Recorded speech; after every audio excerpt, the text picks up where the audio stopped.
திராவிட முன்னேற்ற கழகத்தினுடைய இனமான தலைவர்கள் தலைமை கழகத்தினுடைய சார்பாக 1244 பொதுக்கூட்டம், தலைமை கழகத்தினுடைய பேச்சாளர்கள், இளம் பேச்சாளர்கள், முன்னணி பேச்சாளர்கள் அடிப்படையிலே தமிழகம் முழுவதும் சிறப்பான கூட்டங்கள் 12ஆம் தேதி நடந்து முடிந்திருக்கிறது.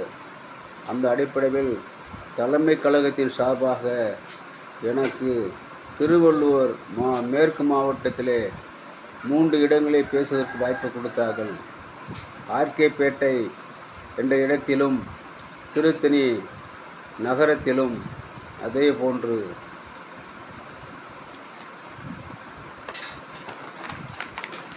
திருவள்ளூர் மேற்கு மாவட்டம் கடம்பத்தூர் கிழக்கு ஒன்றியத்திலும் திராவிட முன்னேற்ற கழகத்தினுடைய நாடு போற்றும் 4 ஆண்டு தொடரட்டும் பல்லாண்டு என்று சொல்லக்கூடிய அளவிற்கு திராவிட முன்னேற்ற கழகத்தின் சார்பாக தமிழகம் முழுவதும் தலைமை கழகத்துடைய பேச்சாளர் என்ற அடிப்படையிலே நாங்கள் பேசியிருக்கிறோம். ஏனென்று சொன்னால், தளபதி அவர்கள் 4 ஆண்டு காலம் பல்வேறு சாதனை திட்டங்களை உருவாக்கி 5 ஆண்டு தொடக்கத்தை மே 7ஆம் தேதி தொடங்கியிருக்கிறார். ஆகவேதான் 6வது முறையாக திராவிட முன்னேற்ற கழகம் ஆட்சியில் அமர்ந்து இனமான தளபதி அவர்கள் இன்றைக்கு பல்வேறு திட்டங்களை தீட்டியிருக்கிறார்கள். ஒன்றை நான் புரிந்து கொள்ள வேண்டும். 6வது முறையாக நடந்து கொண்டிருக்கிற திராவிட முன்னேற்ற கழகம் 7வது முறையாக ஆட்சியில் அமர வேண்டும் என்ற ஒரே திட்டத்தோடும் இன்றைக்கு தமிழ்நாடு முழுவதும் 1244 கூட்டங்கள் நடைபெற்று கொண்டிருக்கிறது. இது வரலாற்று சிறப்புக்குரிய கூட்டம்.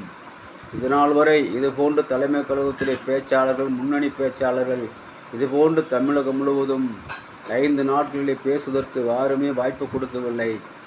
எப்பொழுதுதான் நம்முடைய இனமான தளபதி முத்துவேல் கருணாநிதி ஸ்டாலின் சொல்லக்கூடிய ஒரு ஆற்றல் மிக்க உலக வரலாற்றை உருவாக்கி கொண்டிருக்கிற உலகத் தமிழர்களெல்லாம் இன்றைக்கி பாராட்டி கொண்டிருக்கிற காடுகளில் மேடுகளில் பணிபிறந்த நாடுகளெல்லாம் இன்றைக்கு தமிழன் ஒரு வரலாற்றை பட்டிருக்கிறார். அப்படிப்பட்ட வரலாற்று சிறப்புக்குரிய முதலமைச்சரை இன்றைக்கு தமிழ்நாடு பெற்றிருக்கிறது. 7வது முறையாக திராவிட முன்னேற்ற கழகம் ஆட்சியில் அமர வேண்டும் என்ற ஒரே நோக்கத்தோடு பல்வேறு திட்டங்களை இனமான தலைவர் திட்டு கொண்டிருக்கிறார்.